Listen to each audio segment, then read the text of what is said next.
V današnji epizodi o prilagoditvah šolske prehrane učenkam, učencem na podlagi njihove vere ali prepričanja.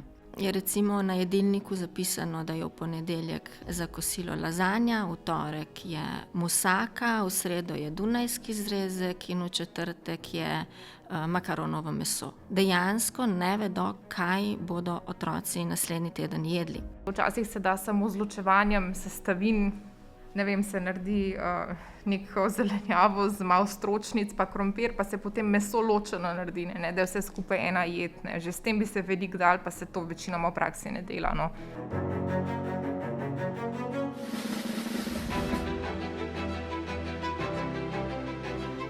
Podcast Zagovornika načela enakosti. Dober dan. Dobrodošle v 21. epizodi podcasta Zagovornika načela enakosti. Z gostjama in gostom se bomo pogovarjali o prilagoditvah šolske prehrane, upoštevajoč vero ali prepričanje otrok in mladostnikov. Kaj pomeni osebna okoliščina vere ali prepričanja? Kako zakonodaja ščiti ljudi pred diskriminacijo zaradi te osebne okoliščine? S kakšnimi izzivi se srečujejo starši otrok določenih ver ali prepričanj in vzgojno-izobraževalni zavodi pri zagotavljanju veram in prepričanjem prilagojene šolske prehrane? Kaj so razumne prilagoditve in kako so povezane s šolsko prehrano? Kaj kažejo analize in primeri dobrih praks šol, ki zagotavljajo vključujoče prilagoditve šolske prehrane? Katere sistemske rešitve bi lahko prispevale k večji vključenosti otrok v šolsko okolje? Z nami so Veronika Cukrov, magistrica prava, predstavnica Slovenskega veganskega društva, Amra Halilović, strokovna sodelavka Muslimanskega kulturnega centra Ljubljana in dr. Matevž Kokol, svetovalec Zagovornika načela enakosti. K sodelovanju v pogovoru smo povabili tudi Ministrstvo za zdravje ter Združenje ravnateljev in pomočnikov Slovenije, a nam niso uspeli zagotoviti sogovornika. Lep pozdrav vsem in hvala, da ste sprejeli naše vabilo.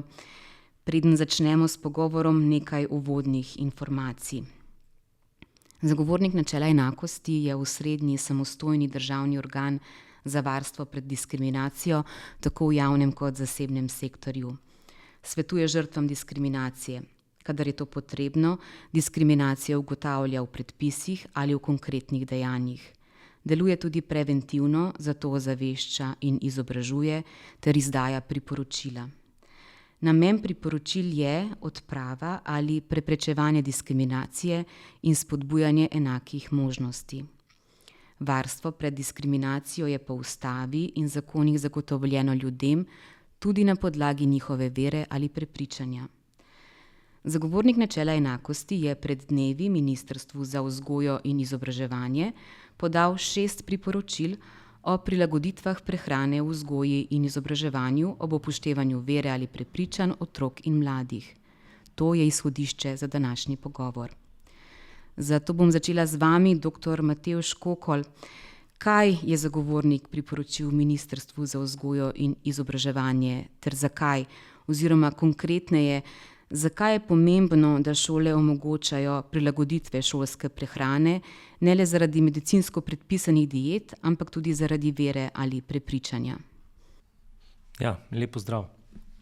Tako je, zagovornik je pred kratkim izdal priporočila, namreč 6 priporočil z obrazložitvami, pa če to zelo na kratko povzamem, priporočali smo, da naj vrtci, šole, izobraževalni zavodi otrokom zaradi njihove osebne okoliščine, vere ali prepričanja, če le možno nudijo prilagoditve prehrane, to se pravi šolskih obrokov, naj pazijo, kaj je na krožniku in zagotovijo prilagoditve, če to treba, pa še druge, to se pravi prilagoditve jedilnikov, naj jih pravočasno objavljajo, naj označujejo sestavine obrokov ali pa celo omogočajo vnos lastne hrane, če pač ne gre drugače. Na ta priporočila smo prejeli različne odzive, tudi v javnosti so bili odzivi različni, pozitivni, negativni, eni so bili začudeni, zato mogoče samo naredim en kratek uvod, kam lahko to umestimo v neko teorijo ali pa v zakonodajo. Mi smo zagovornik načela enakosti. Načelo enakosti je v našem imenu, delujemo po zakonu o varstvu pred diskriminacijo. Ko govorimo o varstvu pred diskriminacijo, to vključuje vse dva vidika. Eno je preprečevanje diskriminacije, drugi del pa je zagotavljanje enakih možnosti. In to nekako tudi povzema načelo enakosti, ki je zelo blizu recimo načelo pravičnosti. Že od antike dalje, že od Aristotela nekako lahko to strnemo v logiko, da je treba enake primere obravnavati enako, različne pa različno. Se pravi, če so ljudje v enakem položaju, moramo imeti enaka merila. Če smo danes na področju šolstva, vsi otroci pišejo enak test in jih ocenjujemo z enakimi merili. Če pa nekdo potrebuje neke prilagoditve, recimo zaradi invalidnosti, zdravstvenega stanja, pa je zaradi tega v drugačnem položaju in rabi neko ugodnost, posebno pozornost, pa mu moramo tudi to zagotoviti. Ko govorimo o diskriminaciji, vedno znova poudarjamo, da je to enostavljeno povedano neupravičena, slabša obravnava ljudi zaradi njihovih osebnih okoliščin. Ne česarkoli, ampak samo okoliščin in njihovih značilnosti, ki so jim prirojene, pridobljene, del njihove identitete in jih težko spreminjajo. Omenil sem že zdravstveno stanje, invalidnost, spol, starost, spolno usmerjenost in med osebne okoliščine zakonodaja eksplicitno uvršča tudi vero in prepričanje. Že mednarodne pogodbe, kot Splošna deklaracija človekovih pravic ali pa Evropska konvencija o varstvu človekovih pravic, tvorijo ta neko osnovni temelj zaščite človekovih pravic, vključno svobodo misli, vesti, veroizpovedi in pa tudi prepovedi diskriminacije. In tudi že na mednarodni ravni varujemo vero in prepričanje in s tem štejemo tudi nereligiozne prepričanja, kot so ateizem, veganstvo in podobno. Evropska konvencija o človekovih pravicah prepoveduje diskriminacijo takrat, še posebej takrat, ko je vezana na neko pravico, tudi na pravico, ki izhaja iz nacionalne zakonodaje. In v Sloveniji, ko govorimo o šolski prehrani, je to definitivno zakonsko določena pravica otrok. Tako da tukaj ni dileme. Imamo ustavo, ki prepoveduje diskriminacijo in zagotavlja svobodo vesti in izražanja verskih in svetovno-nazorskih prepričanj. Zakonodaja govori tudi o filozofskih prepričanjih, o političnem prepričanju tudi. In zelo podobne določbe ima šolska zakonodaja. Zakon o vrtcih, zakon o osnovni šoli, zakon o financiranju vzgoje in izobraževanja. Ta zakonodaja eksplicitno govori, da je treba zagotavljati enake možnosti za otroke, sprejemati drugačne, spodbujati strpnost, spoštovanje človekovih pravic, varno, spodbudno okolje, šolsko in tako dalje. Kot rečeno, mi pa se v glavnem ravnamo po zakonu o varstvu pred diskriminacijo, ker je poleg neposredne diskriminacije, ki je verjetno najbolj jasna, razumljiva in pogosta oblika diskriminacije, zakon določa tudi posredno diskriminacijo. Ko sem pregovoril o tem, da je treba različne primere obravnavati različno, to je povezano z posredno diskriminacijo, ki jo lahko definiramo tako, da obstaja, ko neko navidezno nevtralno merilo, predpis ali pa neka praksa učinkuje tako, da nekoga postavi v manj ugoden položaj. Se pravi, vsem otrokom na mizo ponudimo isti obrok, ampak ga nekateri zaradi nekih načinov prehranjevanja ne zaužijo, to se pravi, so v tem primeru v slabšem položaju. Zato bi teoretično lahko tukaj govorili o posrednji ali pa vsaj o možnosti posredne diskriminacije. Tako da v okviru tega smo mi izdali ta priporočila. Ker smo, recimo, eni taki odzivi v javnosti so bili, da so pa naše izjave in priporočila neutemeljene ali pa žaljive. Zakonodajni okvir je jasen, te pravice so že jasno določene, tudi sodna praksa obstaja, tako da v tem ni dileme. Kvečemu bi se lahko vprašali, ali so ta priporočila res potrebna, čeprav bi se načeloma vsi odločevalci in tisti in šole in ostali mogli zavedati teh dolžnosti. Ampak glede na mešane odzive javnosti, očitno ta priporočila so bila potrebna, da se še to enkrat in jasno pojasni. Ja, v javnosti so še bili različni pomisleki, ne. Eni so govorili, ja, pa to so pa tujci, ne, pa se pa naj tujci, ki so, ne vem, malo drugo vero, pa naj se ti prilagodijo šolski prehrani, ne obratno, kar verjetno ne drži, a ne. Ne gre za to, ali je nekdo tujec ali ne. Ljudje so lahko različne vere ali pa imajo neko prepričanje, če imajo slovensko državljanstvo, lahko so priseljenci, lahko ne, lahko so tukaj rojeni ali ne, niti ni pomembno. Ne, vsi imamo enake dolžnosti in imamo tudi enake pravice. In šolska prehrana je pravica. In pri tem pač ne smemo diskriminirati. Niti niso vsi muslimani, ki potrebujejo prilagoditve, ne. Debata se je zelo omejila na svinjino, tudi mi smo v naših primerih ugotavljanja diskriminacije se v glavnem soočali s temi načini prehranjevanja povezani z, ne vem, uživanjem svinjine. Ni pa to nujno, ne. Tudi, koliko jaz poznam krščanske navade, poznamo post, določene dni v tednu, ker se naj ne bi uživalo meso. Judovska vera ima omejitve, adventisti imajo omejitve, budisti, hindujci, tako da, ne, tega več. In govorimo na splošno o veri ali pa prepričanju. Mi smo tudi, ko smo govorili o prepričanju, smo izpostavili veganstvo. To pa zaradi tega, ker je prvič najbolj pogosto in pa tudi sodna praksa Evropskega sodišča človekove pravice je jasna, da lahko med svetovno-nazorska prepričanja štejemo tudi veganstvo, to so tudi v glavnem potrdili sodbe, tako da smo to še navedli, zato da ne bo dilem.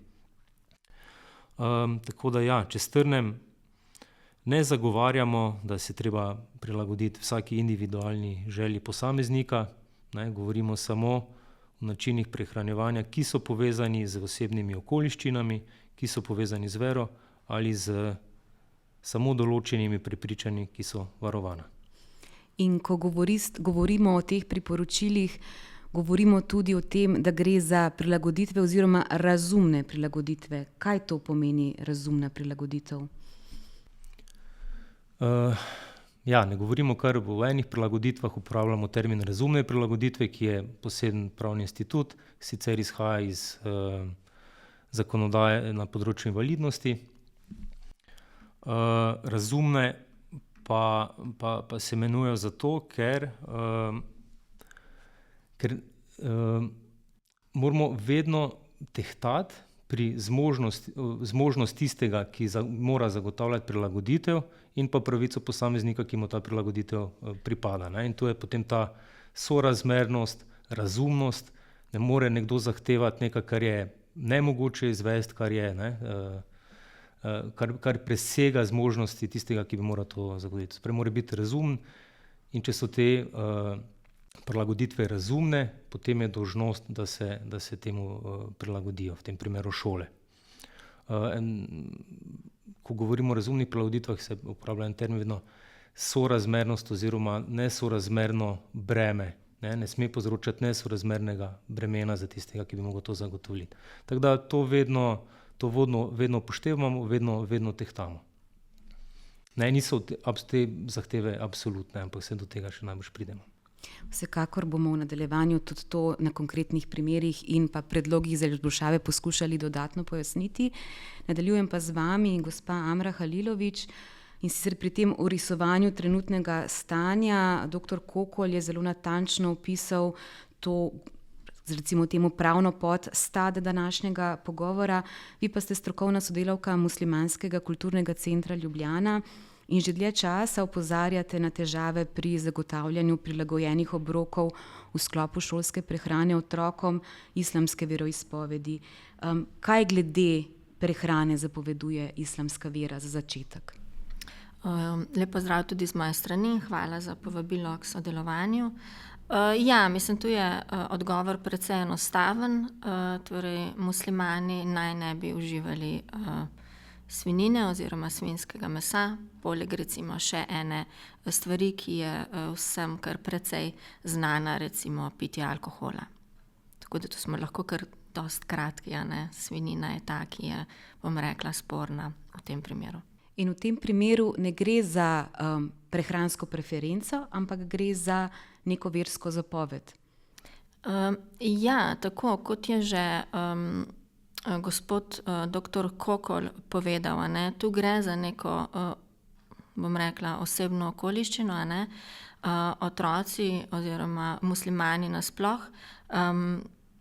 si prizadevamo, da svinjine ne bi uživali zaradi verskih razlogov in to seveda poskušamo prakticirati v vseh življenjskih okoliščinah, ne glede na to, kje se nahajamo in kaj tam dejansko počnemo. Če poskušava destilirati vaše vse znanje in vedenje o tem področju, v čem je trenutno ključna težava pri zagotavljanju prilagojenih obrokov v sklopu šolske prehrane otrokom islamske veroizpovedi? S kakšnimi konkretnimi izzivi se soočajo starši, pa mogoče res ta najprej ključna zadeva, pa potem lahko v nadaljevanju še dodamo določene druge vidike. Ja, teh izzivov oziroma težav je kar nekaj. Starši se obračajo na nas z različnimi izkušnjami. Mi zaenkrat ocenjujemo, da je največji, najbolj ključen, mogoče tudi lahko rečemo najbolj sporen izziv v tem, da so jedilniki, ki so načeloma objavljeni vsak recimo konec tedna, petek je objavljen za naslednji teden, a ne, precej netransparentni. Kaj to dejansko pomeni v praksi? To pomeni, da je recimo na jedilniku zapisano, da je v ponedeljek za kosilo lazanja, v torek je musaka, v sredo je dunajski zrezek in v četrtek je makaronovo meso. A ne? Petki so ponavadi brezmesni, kar v velikem deležu.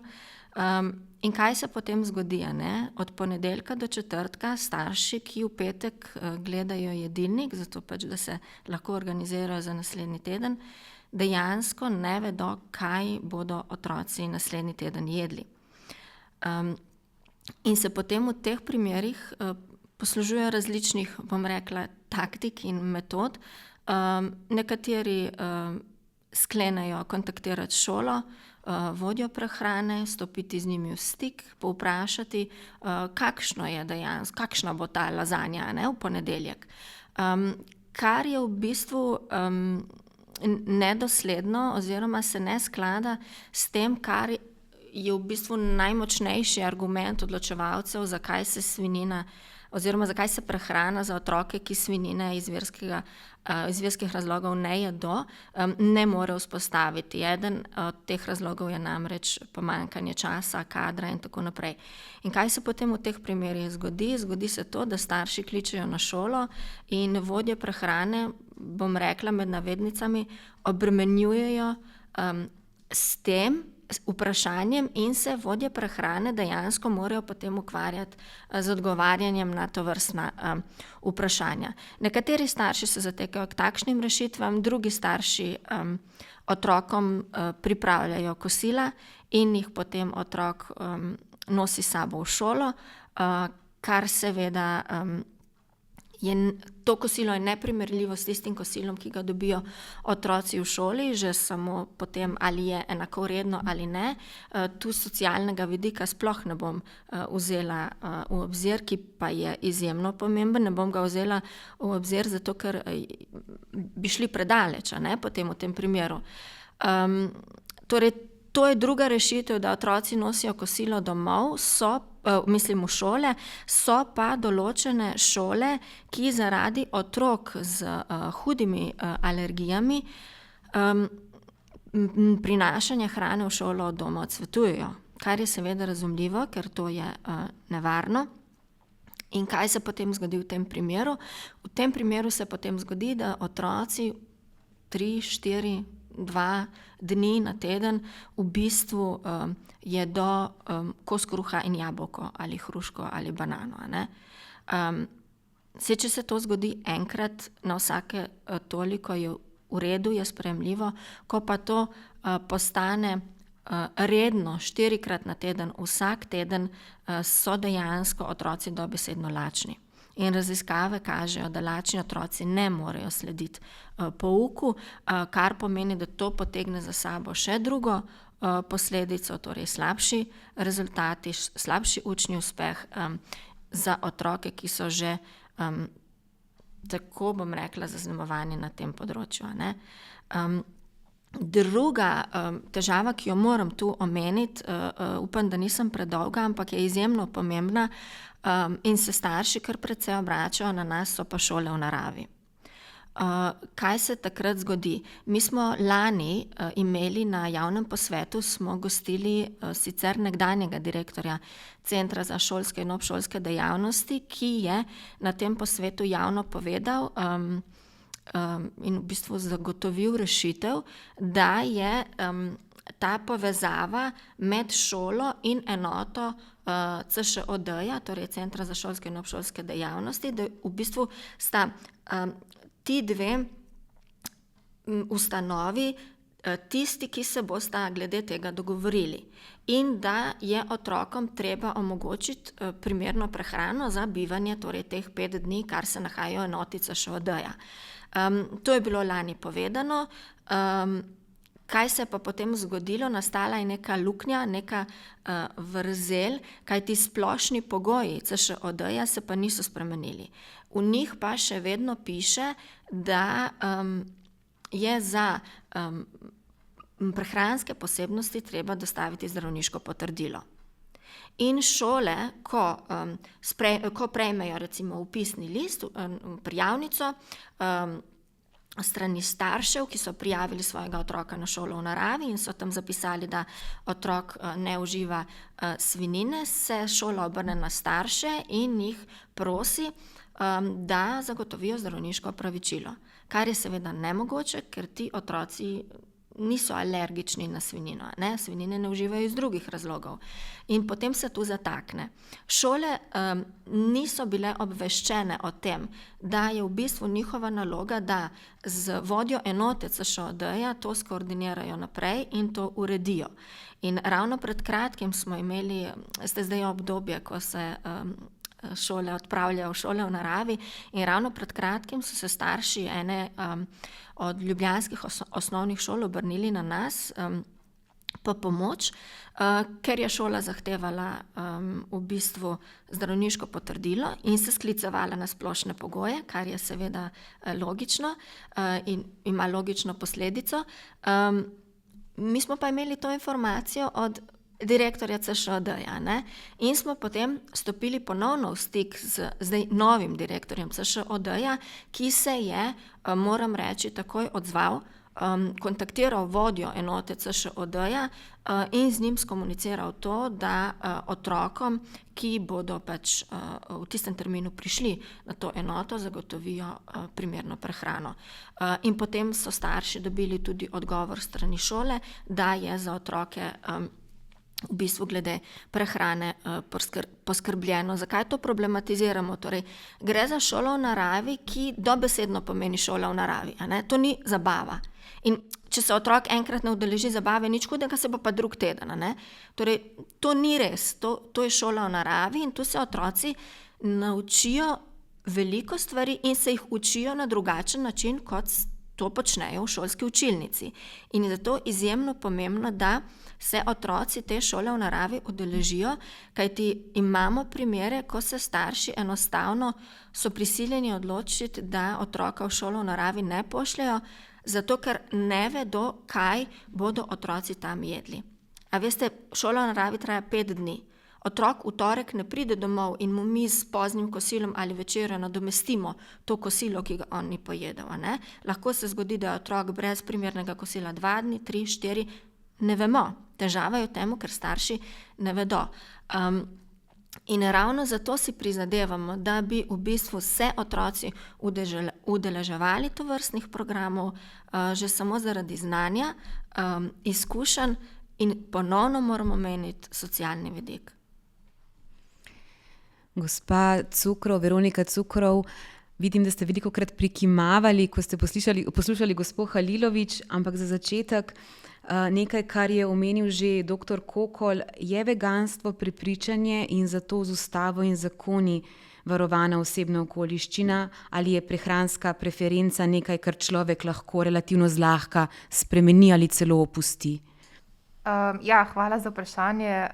Veganstvo ima mogoče rahlo zavajajoče ime, ker zveni pač res, kot da gre samo za nekoga, ki ima pač blazno rad rastline, v bistvu pač je neka prehranska kaprica. Moje mnenje in tudi generalno prepričanje, po mojem, vsakega vegana, s katerim bi govorili, je, da je to zelo pomembno etično prepričanje, ki ima vpliv na vsa področja življenja. In to tudi Svet Evrope in tako naprej, veliko organizacij to prepoznava. Gre v bistvu za zavestno izključevanje živalskih izdelkov iz tvoje neposredne uporabe zaradi etičnih prepričanj. Tako da absolutno jaz mislim, da to pade pod 41. člen ustave kot pomembno svetovno-nazorsko etično prepričanje. Kakšen pa je potem vaš pogled na trenutno stanje pri zagotavljanju vključujočih obrokov v sklopu šolske prehrane? S kakšnimi težavami se srečujejo starši otrok, ki se prehranjujejo vegansko oziroma imajo to prepričanje o veganstvu? Težave so v bistvu kar hude. No? V bistvu to, kar je gospa Amra govorila, kar sem prikimavala, je v bistvu bilo to, da predvsem do ta delno, da se v bistvu zahteva potrdilo od zdravnika. Ne? To je res mogoče malo nesmiselno urejen trenutno. Ker v bistvu prositi za potrdilo zdravnika za prepričanje je neprimerno. Ne? V bistvu ne moš ga dobiti in ne gre za alergijo in tako naprej. Ne? Zdaj težava je seveda tukaj v sami zakonodaji. Zakon o šolski prehrani pač ne ureja tega, ne na tak način, ki bi bil zadovoljujoč. Tako da zdaj potem vse odvisno od dobre volje posamezne šole in večina šol seveda si ne more privoščiti toliko osebja in tako naprej, da bi lahko zadostila zdaj vsaki, ne bom rekla kaprici, ampak vsaki potrebi vsakega otroka. Tako da mislim, da bi bilo treba v neki prihodnosti zadevo urediti na sistemski, zakonski ravni, ker se potem tudi zagotovi finančna sredstva. Gospa Halilović, bi se še k vam vrnila. V Muslimanskem kulturnem centru Ljubljana ste v letih 2024 in 2025 opravili raziskavo med starši islamske vere in analizirali ste šolske jedilnike osnovnih šol. Do kakšnih ugotovitev ste pri tem prišli? Ja, tako je.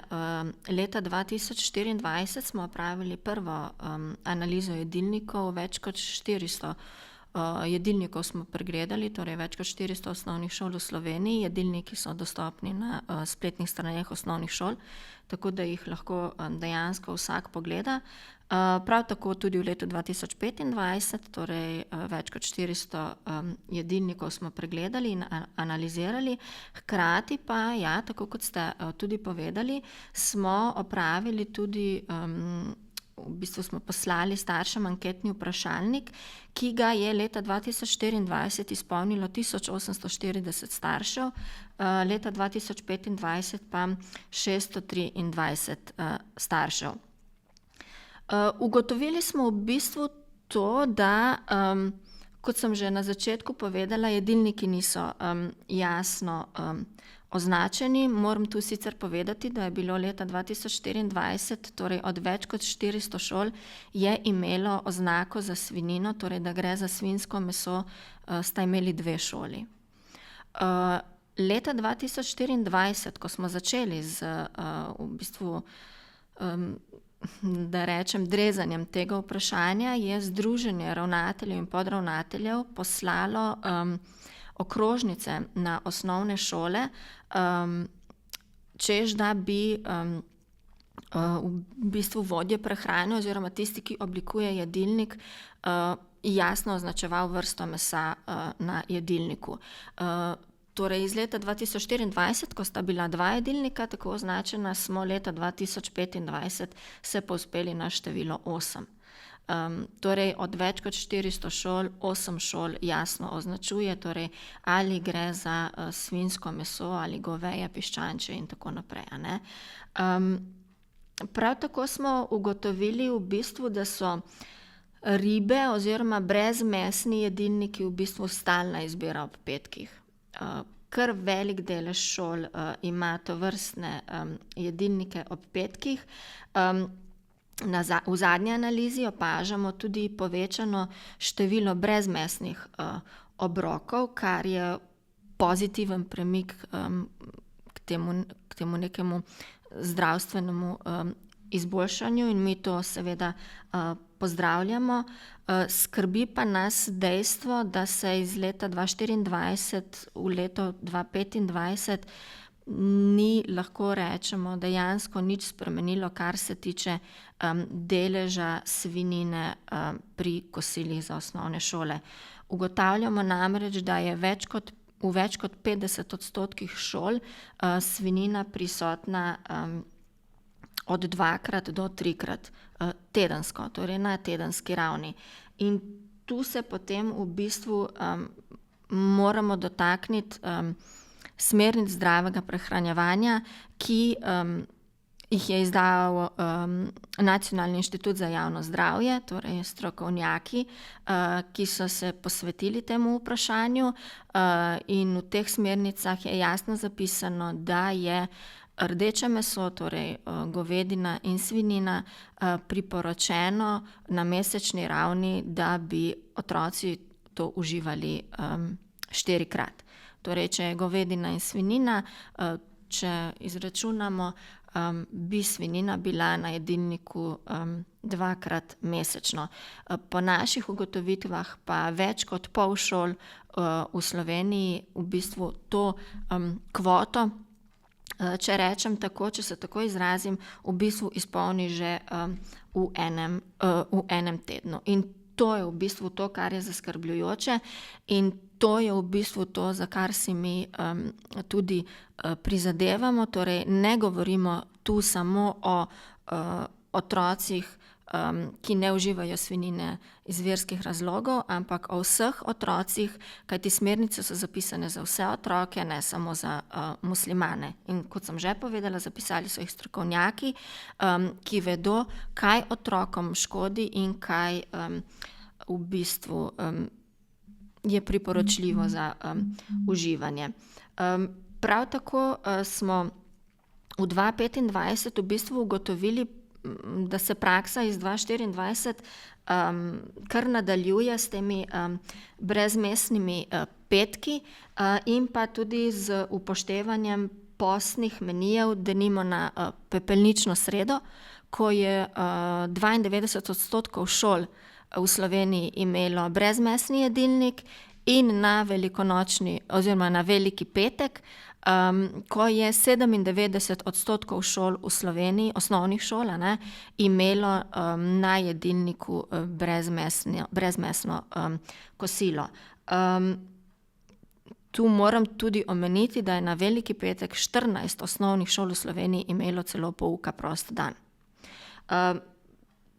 To nam kaže, to nam nekako dokazuje, da v slovenskem šolskem prostoru se torej verske občutljivosti in tradicije spoštujejo, se lahko spoštujejo, kar mi pozdravljamo, in to v bistvu razumemo kot primer dobre vključujoče prakse, ki kaže, da je prehranske navade mogoče vključiti v sistem. Torej, muslimani oziroma starši ne pričakujemo, ne zahtevamo posebnih režimov, posebne prehrane, drastičnih sprememb, tektonskih premikov. To ni naš cilj. Mi si ne želimo tega. Ne želimo si umakniti svinjino z jedilnikov v osnovnih šolah in vrtcih. Želimo si le doslednega upoštevanja smernic zdravega prehranjevanja, in jaz bi si upala trditi, verjamem, da je tako, da bi velika večina staršev v tem trenutku podpisala dogovor, da njihov otrok 2-krat mesečno poje kos kruha in jabolko za malico, če bi se jim to zagotovilo, v primeru, da bi se upoštevale smernice. Če pa otrok mora 2-krat do 3-krat na teden, vsak teden jesti kos kruha in jabolko ali banano, se pa potem zadeve tu malo zataknejo. Gospa Halilović je večkrat omenila smernice za prehranjevanje v vzgojno-izobraževalnih zavodih. Gospa Cukrov, kako te smernice vi uporabljate pri tem, ko zagovarjate upoštevanje veganstva pri šolski prehrani? Hvala za vprašanje. V bistvu te smernice je točno to, kar sem prej omenila, zakon o šolski prehrani. Smernice se sprejemajo na podlagi tega zakona. Zakon pač pooblašča nek organ, da to sprejme. Te smernice zdaj v prejšnji verziji so bile še bolj tako ostre, sploh do veganske prehrane. Zdaj so malo bolj vključujoče do tega, da je veganska prehrana lahko zdrava, kar je nedvomno res in tudi največje zdravstvene organizacije na svetu to pravijo. To zdaj ni neka debata tukaj, ampak ni pa tako, da bi urejale pravico do nekega specifičnega obroka, ne. Mi tudi, Slovensko vegansko društvo je imelo 2 peticiji na to temo. Peticija iz leta 2022 je zbrala skoraj 6.000 podpisov. Bila je poslana tudi v parlament na Komisijo za človekove pravice, ampak žal nismo dobili nikoli odgovora. Sprav peticija je bila v bistvu v smeri tega, da se zagotovi rastlinski obrok v javnih ustanovah, no, točno na to temo, ne. Ampak nekih resnih premikov na to temo zaenkrat še ni bilo. Strateški svet za prehrano je tudi par let nazaj predlagal uvedbo univerzalnega obroka v šole. Univerzalni obrok je v bistvu v osnovi veganski, ampak upošteva veliko drugih prehranskih posebnosti tudi. Tako da cilj tega je, da se razbremeni kuharja, no, če smo čisto iskreni. In je še vedno zelo zdrav obrok.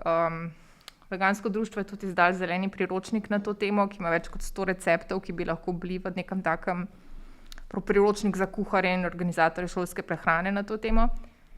Tako da te stvari se da v teoriji zelo poceni pa zdravo urediti, ampak mora biti neka volja in mislim, da mora te stvari biti tudi zakonsko urejene, kar zaenkrat še niso, no. Doktor Kokol, vi ste prej tudi že dvignili roko, ste želeli nekaj dodati, prosim. Ja, vedno znova v tej temi pridemo do teh smernic, ne, tako ali drugače. To so smernice, ki jih je izdal Zavod za šolstvo, potrdil jih je Strokovni svet za splošno izobraževanje, pri njem so pa sodelovali tudi zdravniki iz NIJZ in podobno. Niso pa te smernice obvezne, ne, določajo, kaj je priporočljivo, ne, kako se naj sestavijo jedilniki, kako naj to vse poteka, tudi ena splošna načela so na začetku in tako. Niso pa obvezna, kar dokazuje tudi praksa šol, da recimo ne sledijo temu, koliko naj bi bilo na jedilnikih svinjine, da je preveč sladkih pijač in podobno, ne. To se pravi, takrat, ko bi bilo to za otroke koristno, temu ne sledijo, dostikrat se pa zavodi potem sklicujejo na te smernice v smislu, da pa prilagoditve niso zagotovljene oziroma niso vpisane v teh smernicah, ne. Ker prilagoditve zaradi medicinskih diet so s smernicami urejene, je predpisan nek postopek, potrdilo zdravnika in podobno, ne, in se jasno piše, da so te prilagoditve potrebne. Zdaj, glede ostalih vprašanj pa se smernice ne opredeljujejo, ne. Zelo nenavadno, da je to izpuščeno, čeprav je to že dalj časa trajajoča neka tema, ne, in polemika v javnosti, v javnem prostoru. Ampak kljub temu, da smernice tega ne opredeljujejo, ne pomeni, da to ni zaželeno ali pa celo obvezno. To se pravi, ne, ko pridemo do varstva pred diskriminacijo, do nekih prilagoditev zaradi osebnih okoliščin, bi zavodi se temu mogli prilagoditi, ne. Zdaj, ali to piše v smernicah ali pa ne. Je pa res, da pa smernice v enem delu pa se po novem dotikajo vegetarijanske prehrane, pa še to je nekako zapakirano v vprašanja trajnosti, ne, in tako dalje, okolja in teh stvari. Ne, in jasno piše, da če so zmožne to zagotoviti, ne, to smo spet pri teh razumnih prilagoditvah, če to ne nalaga prevelikega bremena, če lahko šole zagotavljajo osnovni jedilnik, da potem naj zagotovijo tudi vegetarijanski jedilnik. Polnovreden obrok, ne, govorimo polnovreden obrok, nadomestek mesa z nekim drugim živilom, ki ima podobno hranilno vrednost. Ne z enim kosom sadja ali pa obrok pač brez mesa in samo priloga, ne vem, samo krompir in podobno. Ne, to mora biti jasno. To je tudi stvar, ki jo je priporočal zagovornik. Ne, to se pravi, ko gre o tem, da morajo šole zagotoviti alternativni obrok, mora biti ta polnovreden in zdrav in hranljiv in tako dalje. Najbrž bi pa ta vegetarijanski obrok, ki je bil zapisan v smernicah, bil koristen tudi za še koga drugega, ne? Najbrž tudi za muslimane. Gospa Halilović, prosim. Ja, za muslimane pa tudi za vse druge, kajti mi imamo odziv šol, da nekatere šole seveda imajo to opcijo alternative, ne, in lahko vzamejo mesno kosilo ali pa brezmesni obrok. Kaj se dogaja na teh šolah? Na teh šolah se dogaja, da brezmesni obrok zmanjka takoj. Torej tudi otroci, ki v bistvu nimajo teh nekih omejitev in lahko uživajo bodisi meso, bodisi določeno vrsto mesa, ne, se največkrat odločijo za izbiro brezmesnega kosila. Kar nam ponovno spet kaže na to, da je mesa že tako preveč. Mesa je na jedilniku 4-krat na teden, različnih vrst mesa, in je to v bistvu že z tega zdravstvenega vidika preveč. Očitno pa imajo otroci tudi določene preference in se, ne vem, ali zaradi okusa odločajo za obrok brez mesa ali zaradi zasičenosti. Tega ne vemo, ne? Ampak zanimivo, ta paradoks je, ne, da tiste šole, ki ponujajo alternativo, zelo hitro prvi krog otrok, ki pride na kosilo, in potem drugi krog otrok, ki pride, izbire brezmesnega jedilnika več nima na voljo. Ne nazadnje, tudi v smernicah je zapisano, ne, da namen šolskega obroka ni dosežen, če ga otrok ne zaužije. Ne. Torej je ponudba alternativnega polnovrednega obroka ena izmed rešitev, ki jo predlagajo tudi same smernice. Jaz bi se za kratek čas vseeno še vrnila, gospa Cukrov, k vam, in sicer kakšnim rešitvam se trenutno zatekajo starši, ki so brez zdravniškega potrdila, ki ste ga prej omenjali, in pogosto ne morejo doseči, ravno zaradi tega neimetja zdravniškega potrdila, prilagoditve šolske prehrane. Ja, zdaj rešitve so pač precej slabe, ne? Zdaj spet lahko pač vzameš samo krompir za kosilo, pa potem nič drugega zraven, ne? Mislim, take rešitve, velikokrat se tudi nekaj obroke pripravlja na ta način, da sploh ni mogoče ločiti sestavin, recimo, ne vem, zaliješ krompir z mesno juho in tako naprej, ne, pač neke stvari, ki bi v teoriji ne bi nujno pomenile nekega hudega stroška za šole. Kot rečeno, jaz imam razumevanje do tega, da šole imajo velikokrat premalo osebja za šolsko prehrano, so preobremenjeni in tako naprej. Jaz vem, da je neko breme, da je treba 2 stvari kuhati, to je absolutno mi jasno, in tudi društvu. Ampak je tudi za reči o tem, da včasih se da samo z ločevanjem sestavin, ne, da se recimo lahko, ne vem, se naredi neko zelenjavo z malo stročnic pa krompir, pa se potem meso ločeno naredi, ne, da je vse skupaj ena jed, ne. Že s tem bi se veliko dal, pa se to večinoma v praksi ne dela, no. Tako da starši, ki imajo veganske otroke, imajo kar hude težave, velikokrat morajo malce s sabo nositi, no, saj tako, kot smo že govorili prej, no. Zadeva je kar problematična. Kot rečeno, nek univerzalen obrok, mislim, da bi rešil veliko stvari. Tudi da se ga narediti, tako da je tudi za alergije prijazen in tako naprej, ne. Mislim, da bi bilo res treba v prihodnje nekaj narediti na to temo, sploh na zakonski ravni, ker potem tudi ni več, se poskrbi lahko za vsako posamično šolo, ne. Če ima vsaka posamična šola na zakonski ravni pravico do financiranja alternativnega obroka, potem imajo pravico do financiranja tega, ne, in se lahko organizira prehrana, lahko se zaposli nekoga za več ur, lahko, veste, kaj mislim, ne, pač ni več te problematike, no. Ja. Še vas, doktor Kokol, bi prosila, da poveste neke konkretne primere, s katerimi se je srečeval zagovornik načela enakosti in glede šolske prehrane oziroma prilagoditve šolske prehrane prepričanjem in veri. Ja, skozi leta se je nabralo nekaj teh primerov. Imeli smo svetovanja, ko so se na nas obračali glavnem starši otrok, glavnem zaradi svinjine. Imeli smo tudi postopke ugotavljanja diskriminacije, pri čemer pač ni nujno, da smo ugotovili diskriminacijo, ne.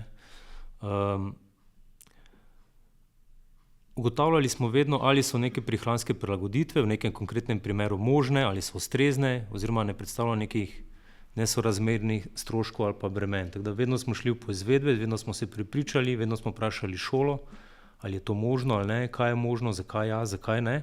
Recimo v primeru, ko nismo ugotovili diskriminacije, se je zgodilo to, da se je na podlagi naših poizvedb šola obrnila na starše, so našli nek skupni jezik, so našli rešitve, so začeli objavljati jedilnike ali pa so začeli zagotavljati prilagojene obroke, če je bilo to potrebno in ko je bilo to potrebno. Tako da ni nujno, da vedno ugotovimo diskriminacijo, zelo odvisno od primera do primera.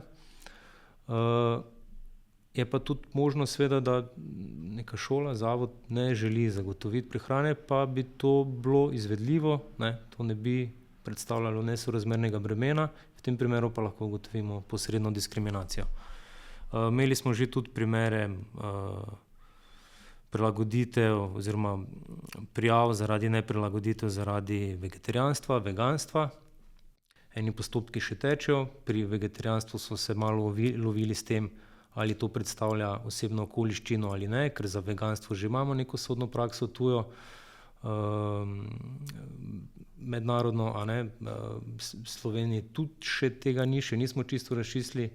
Imeli smo pa tudi primere, ker bi moglo biti zelo jasno, da so prilagoditve potrebne, recimo zaradi celiakije, to se pravi zaradi zdravstvenega stanja, tudi na podlagi zdravstvenih dokazil, pa se šola ni mogla prilagoditi, ni bila zmožna tega narediti ali ni želela, tu nekje smo. Tako da smo tudi takšne primere reševali, mislim, da v tem zadnjem svetovanju, da uspešno. Je prišlo potem do nekih, so našli neke rešitve. Tako da ja, se s tem soočamo. Kot rečeno, vedno tehtamo. Sorazmernost, to je tudi praksa Evropskega sodišča za človekove pravice, ki je ugotovilo recimo ravno posredno diskriminacijo, ko pa se v enem primeru nek zapor ni želel prilagoditi zaporniku zaradi vere. Mislim, da je šlo za budizem, mislim da. Imamo pač še eno drugo vero, pa eno drugo institucijo, kjer so ljudje pač soočeni z neko prehrano in se ne morejo prilagoditi. V zaporu je še to bolj jasno, ker je samo ena hrana na mizi, vzame ali pusti. V 2024 smo naredili eno tudi krajšo analizo, smo vprašali bolnice o prehranskih prilagoditvah. Bolnice so tudi en tak, poleg domov za starejše, še en tak javni zavod, kjer je organizirana neka prehrana in nas je zanimalo, kakšne prilagoditve ponudijo bolnice. In smo jih zelo konkretno tudi spraševali o vegetarijanski in veganski prehrani. In smo ugotovili, da mislim, da je bilo 27 bolnišnic slovenskih, da vse bolnišnice omogočajo prilagoditve. Imajo neke svoje notranje postopke, zelo kompleksne, zelo izdelane, večje bolnice imajo tudi lahko več tisoč pacientov, več tisoč teh obrokov, ki jih dnevno pripravijo, vsak ima posebne zahteve in medicinske, zaradi zdravstvenih stanj, neke posebne diete, ali pa že sicer preference zaradi vere, prepričanja. In smo ugotovili, da v bistvu vse bolnice zagotavljajo prilagoditve vegetarijancem, skoraj vse veganom, čeprav jaz mislim, da bi tudi te zagotovile prilagoditve, ko bi to bilo res potrebno. Večina jih zagotavlja prilagoditve celo svojim zaposlenim, to se pravi v svojih menzah, ker imajo organizirano prehrano, imajo vedno nek brezmesni jedilnik. Logika pa je ta, da, kot smo že danes mislim, da rekli enkrat ali pa dvakrat, da šolski obrok pač ne doseže svojega namena, če ga otrok odklanja, ne zaužije. In bolnice se tega zavedajo. Če imaš ti v bolnici pacienta, poleg tega, da ga zdraviš na druge načine, je bistveno, da uživa hrano in s tem pripomore k izboljšanju svojega zdravstvenega stanja. Če nekdo en mesec lačen, hira, se tudi ne bo pozdravil. Bolnice se tega zavedajo in zagotavljajo te prilagoditve. Imajo recimo te neke kataloge diet, mislim, da to imenujejo, ker imajo že vnaprej pripravljene jedilnike, možne jedilnike in teh je lahko tudi 50 različnih diet. Če pa še to ne gre, pa v posvetu z zdravnikom in nutricionistom potem pripravijo nek individualni načrt in individualno prilagojen jedilnik s tem namenom, da pacient pač ni lačen. In te logike bi lahko sledili tudi kje druge. To se pravi, Mi si že lahko zamislimo nek idealen jedilnik, ki je mesni, mešana prehrana, ki izpolni vse zahteve smernic, ampak če na koncu otroci to hrano odklanjajo, ne užijo zaradi svojega prepričanja, nismo dosegli svojega cilja, svojega namena. Otroci se ne bodo prilagodili pa jedli mesa, v tem primeru, ker je to za njih zdravo, ne, pač otroci bodo lačni, kar pa ni najbrž cilj šolske prehrane. Prosim, ja, gospa Halilović. In recimo tudi iz tega pogleda se potem smernice ne upoštevajo, kajti v smernicah je zapisano tudi, da se hrana ne bi zavrgla, ne? In ko otrok dobi na mizo kosilo, ki ga pač ne bo zaužil, kaj se bo zgodilo s to hrano? Torej tudi z tega vidika se potem tu nekako pridemo do tega, da so smernice zapisane, ampak se jih iz več vidikov ne upošteva. Zdaj smo se... Ja, prosim, doktor Kokelj.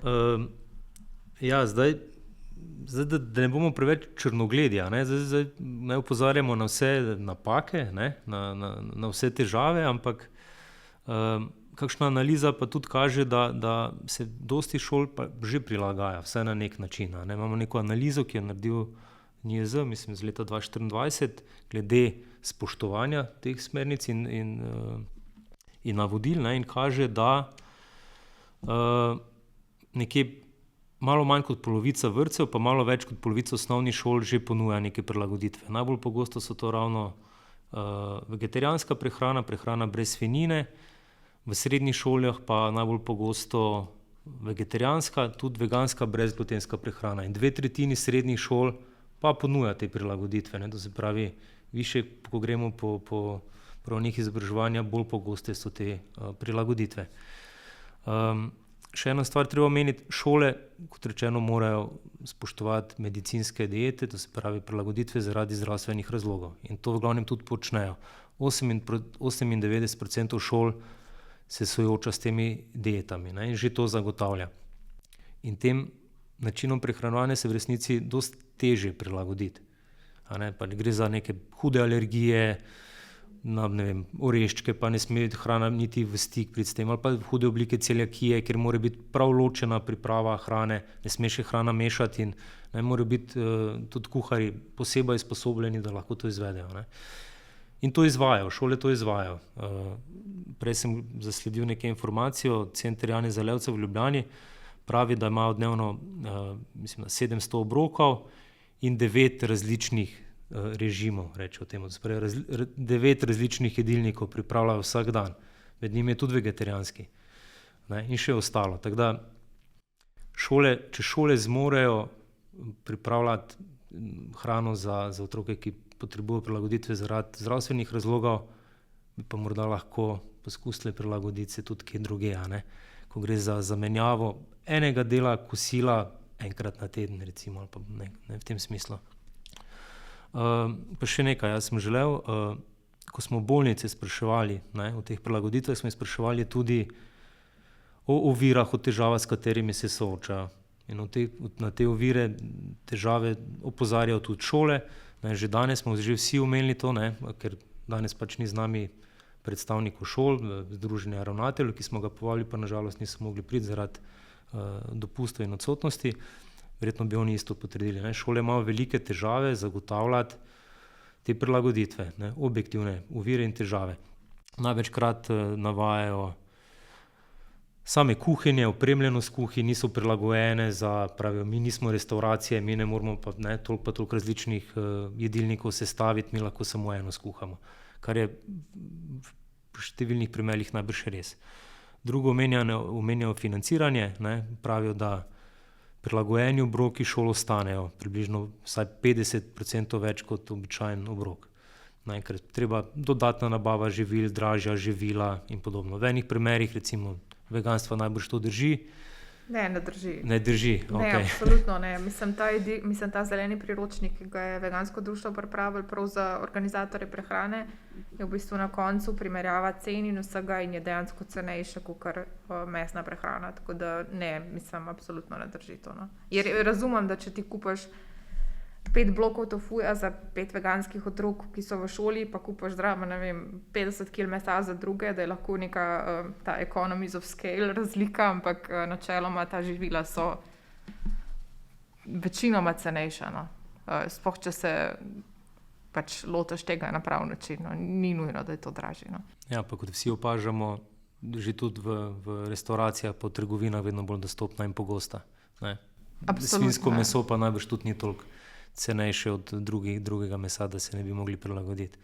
No, kar ključno, kaj pa ponovadi opozarjajo, pa je pomanjkanje kadrov. To pa mislim, da že vsi poznamo. In bolnice, in šole, in vrtci. To pa ni skrivnost, da je pomanjkanje kuharjev, kuharic. To je posledica tudi plačnega sistema, slabo sistematizirana delovna mesta, prenizke plače in veliko pomanjkanje kuharjev na trgu dela, tako da zapuščajo javni sektor in delajo tam, kjer dobijo boljše plačilo v zasebnem sektoru, in je to velika težava, ki je pa šole same ne morejo rešiti. To bo pa treba reševati kje drugje. Ampak v glavnem se vsi tega zavedamo. Ni bojazni, da tega ne bi tudi upoštevali recimo v naših primerih ugotavljanja diskriminacije. Dr. Kokol, zelo lepo ste odprli zadnjo temo našega današnjega pogovora, in sicer o predlogih in pa dobrih praksah. Veliko ste jih tudi izpostavili in opisali. Nekaj teh individualnih načinov, kako zdaj starši sami iščejo rešitve, sta povedali tudi naši gosti, gospa Halilović in gospa Cukrov. Jaz bi se pa vseeno tukaj osredotočila na bolj sistemske predloge rešitev, zato ker individualne partikularne rešitve niso tisto, kar potrebujemo. To je odvisno od potem iznajdljivosti staršev, pa od dogovorov s šolami. Rabimo sistemske rešitve, ki bodo potem omogočale vključujočo šolsko prehrano za vse. Tako da gospa Halilović, slišali ste tudi od doktorja Kokola, pa tudi zagotovo poznate sami, s čim vse se šole soočajo pri zagotavljanju vključujočih šolskih obrokov. Ampak vseeno, kje vi vidite ta kompromis? Nek povzetek, zaključek vsega, kar ste povedali. Ja, v bistvu šole ves čas izpostavljajo ta deficit finančni, kadrovski, prostorski, časovni in tako naprej. In v bistvu potem pa svojo prakso to težavo še bolj poglabljajo. Kot sem že na začetku povedala, kako se potem to zaplete, ko se starši, bom uporabila izraz, obesijo na šole in na vodje prehrane, ki so verjetno učiteljice biologije in kemije in imajo že tako dovolj obveznosti in se potem morajo ukvarjati starši in vsakemu staršu posebej pošiljati, kakšno meso bo v torek. Torej, pogrešam optimizacijo tega, da se to zapiše na jedilnik in bo takoj posledično manj klicev in manj posredovanja v šole, recimo glede tega konkretnega vprašanja. Hkrati pa ob upoštevanju teh smernic, ki smo jih danes že tolikokrat omenili, in zmanjšanja količine mesa na jedilnikih za vse otroke, ponavljam, torej smernice so zapisane za vse otroke, ne samo za muslimane. Torej, če bi se zmanjšala količina mesa, bi se posledično, torej po analogiji, zmanjšala tudi marsikatera druga težava. Hkrati bi pa tu na tem mestu vendarle opozorila tudi na to, da opažamo, da ljudje, ki se čutijo poklicane odzvati na vse te reakcije, tako zagovornika kot različnih drugih skupnosti in društev, torej posamezniki, ki se bodisi z osebnega, bodisi z poklicnega vidika čutijo poklicani odzvati na to, jih resnično pozivam, da preden v svojih komentarjih uporabijo,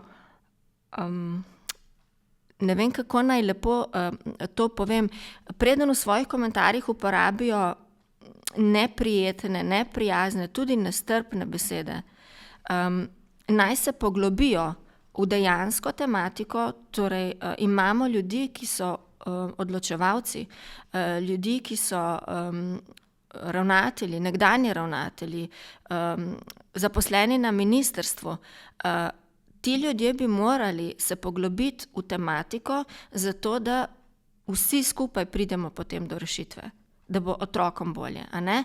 Ne pa, da a priori gremo na način obsojanja, šole niso restauracije, zdaj si bojo oni izbirali, zakaj bi tujci nam določali, kaj bomo mi jedli, oni jejo to, kar jemo mi, a ne? Tega nikoli nihče ni niti rekel. To je čisto vaša osebna interpretacija, mogoče enega stavka, ampak vsi vemo, kaj pomeni površno branje, kaj pomeni to zbiranje instant informacij in kam nas potem to pripelje. Gospa Cukrov, enako vprašanje kot za gospo Halilović. Kje vi vidite rešitve oziroma prilagoditve glede na omejitve, ki jih omenjajo šole, te sistemske ovire? Tako kot sem že mogoče danes kar parkrat rekla, jaz res mislim tako mogoče bolj kot pravnica, kot kaj drugega. Dejansko, ko se sprejema novela zakona ali karkoli takega, se je treba predvideti finančne posledice in prilagoditi financiranje. Tako da takrat bi se res lahko, če bi se zakon o šolski prehrani lepo odprl, če bi se recimo univerzalni obrok uredil v njem, karkoli takega, bi bilo treba to urediti finančno tudi na nivoju posamičnih šol. Tako da jaz mislim, da bi tak scenarij bil nekako volk sit koza cela. Je pa zato seveda potrebna politična volja, ne, kot rečeno, mi smo dali peticijo res skoraj 6.000 podpisi na komisijo Državnega zbora. Nek interes javnosti nedvomno je, da se te stvari uredijo. Mislim pa, da nekatere šole imajo res hude težave, to verjamem in vem. In tudi vem, da je to neka prilagoditev, ki ni z vidika splošne javnosti razumem, da to zveni kot neka kaprica vse skupaj. To pristno razumem, ampak veganstvo recimo je pomembno svetovnonazorsko prepričanje in mislim, da bi mogli to zadevo urediti sistemsko na zakonski ravni, čisto iskreno. Hvala gostjama, hvala gostu za vaše razmišljanja in pojasnila. Če povzamem današnji pogovor, pri sestavljanju in pripravi šolskih jedilnikov zaznamo lahko določena neravnovesja pri upoštevanju določenih verskih prehranskih zapovedi in tovrstnih zapovedih, ki temeljijo na prepričanju. Šole imajo pri zagotavljanju prilagoditev šolske prehrane določene objektivne omejitve, kot so kadrovske, finančne in prostorske. Zagovornikova priporočila, kot je denimo dosledno označevanje sestavin obrokov in pravočasno objavljanje tedenskih šolskih jedilnikov, pa ne zahtevajo veliko dodatnih obremenitev šol. Prilagoditve šolske prehrane lahko preprečijo diskriminacijo zaradi vere ali prepričanja, nihče neverujoč pa zaradi tega ne bi bil oškodovan. V družbi potrebujemo več strpnega dialoga o tem, kako nas raznolikosti vseh vrst bogatijo. To je bila 21. epizoda podcasta Zagovornika načela enakosti. Z vami so bili Veronika Cukrov iz Slovenskega veganskega društva, Amra Halilović iz Muslimanskega kulturnega centra Ljubljana in dr. Matevž Kokol, svetovalec Zagovornika načela enakosti. Pogovor sem povezovala Eva Gračanin. Vabljene in vabljeni, da nas spremljate tudi v prihodnje. Podcast najdete na vseh platformah za pretočne vsebine. Spremljate nas na družbenih omrežjih Facebook, Instagram, LinkedIn in TikTok. Lahko nam tudi pišete na podcast@zagovornik-rs.si. Lep pozdrav, do prihodnjič.